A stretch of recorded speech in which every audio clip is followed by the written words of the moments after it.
Assalamualaikum warahmatullahi wabarakatuh. Perkenalkan nama saya Amanda Septi Andini dengan NPI 141220013. Di sini saya akan menjelaskan tentang model pengukuran produktivitas dengan pendekatan prospek.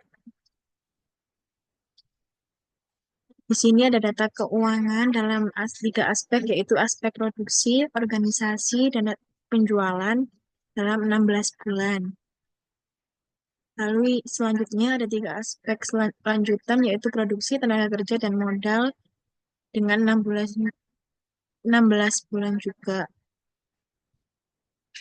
Lalu selanjutnya kita membahas mengenai rasio produktivitas pada aspek modal. Pada aspek modal sendiri terdapat pendapat bersih dan modal dengan total 16 bulan. Lalu selanjutnya berikut adalah hasil perhitungan nilai rasio produktivitas pada aspek modal. Didapatkan rasio produktivitas modal pada bulan Januari yaitu jumlahnya 1.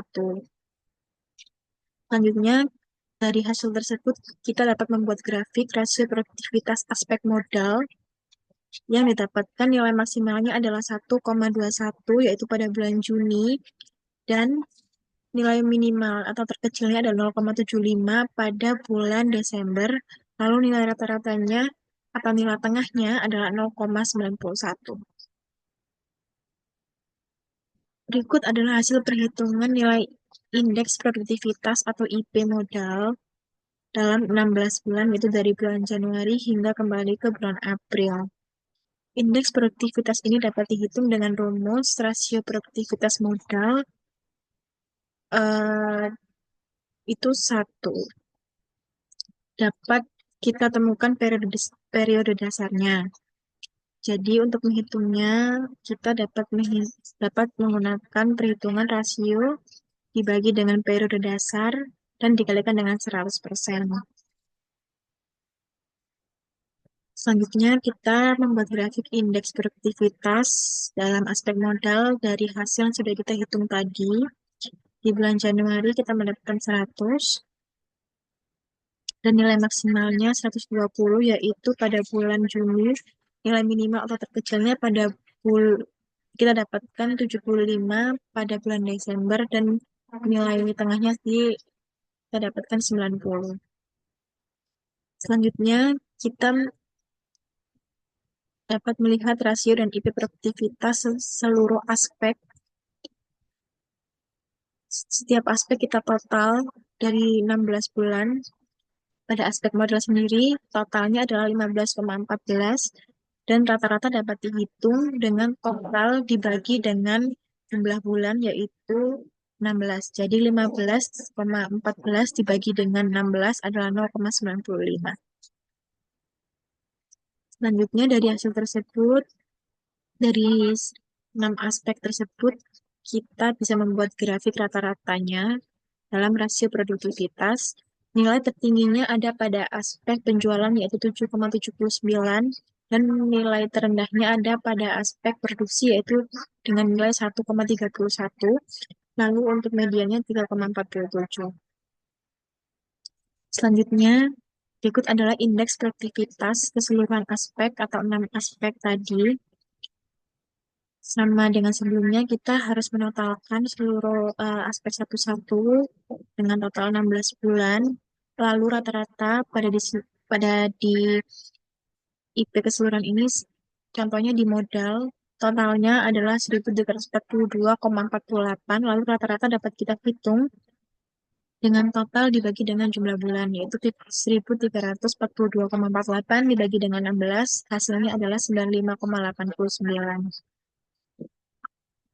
Lalu dari hasil tadi, rata-ratanya dapat kita ambil dan kita buat grafik.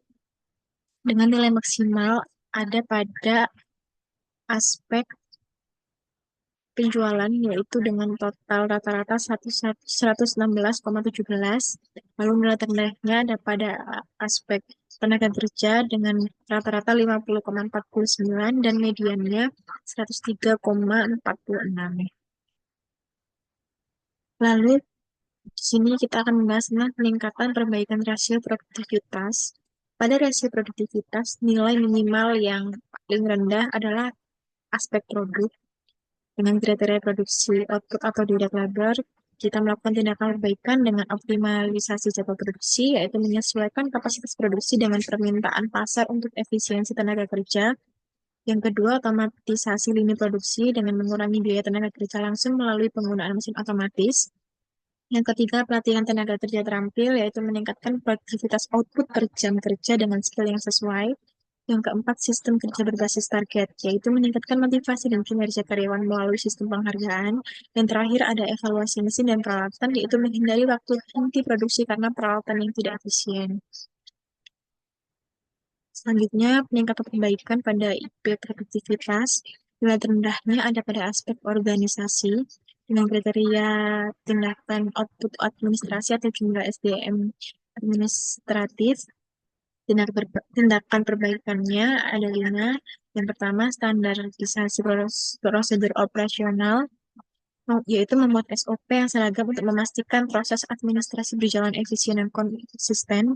Yang kedua, penerapan sistem digital atau paperless menggunakan sistem dokumen digital dan komunikasi internal berbasis aplikasi untuk mengurangi waktu dan biaya kerja administratif. Yang ketiga, evaluasi dan rasional beban kerja, yaitu melakukan analisis beban kerja untuk menentukan jumlah SDM yang ideal dan mendistribusikan tugas secara adil dan efisien. Yang keempat, pengembangan kompetensi staf administrasi dengan mengadakan pelatihan berbasis kebutuhan agar staf lebih terampil dalam menggunakan alat bantu digital dan memahami alur kerja. Dan terakhir, penetapan sistem reward berbasis kinerja dengan memberikan insentif kepada unit administrasi yang menunjukkan peningkatan output dan efisiensi kerja. Kesimpulannya adalah pada analisis produktivitas ini terdapat aspek penjualan dan produksi yang memiliki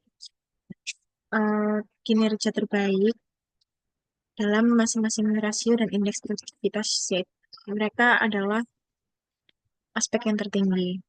Sebaliknya, aspek tenaga kerja dan modal masih menunjukkan kinerja rendah. Aspek penjualan dan produksi memberikan kontribusi positif terhadap efisiensi operasional dan nilai tambah perusahaan. Sementara itu, aspek tenaga kerja dan modal masih memerlukan perhatian lebih karena belum menunjukkan hasil yang optimal. Perbaikan perlu difokuskan pada efisiensi penggunaan sumber daya, digitalisasi proses, serta peningkatan tata kelola organisasi agar produktivitas dapat ditingkatkan secara menyeluruh dan berkelanjutan. Sekian dari saya. Mohon maaf apabila ada salah kata. Terima kasih. Wassalamualaikum warahmatullahi wabarakatuh.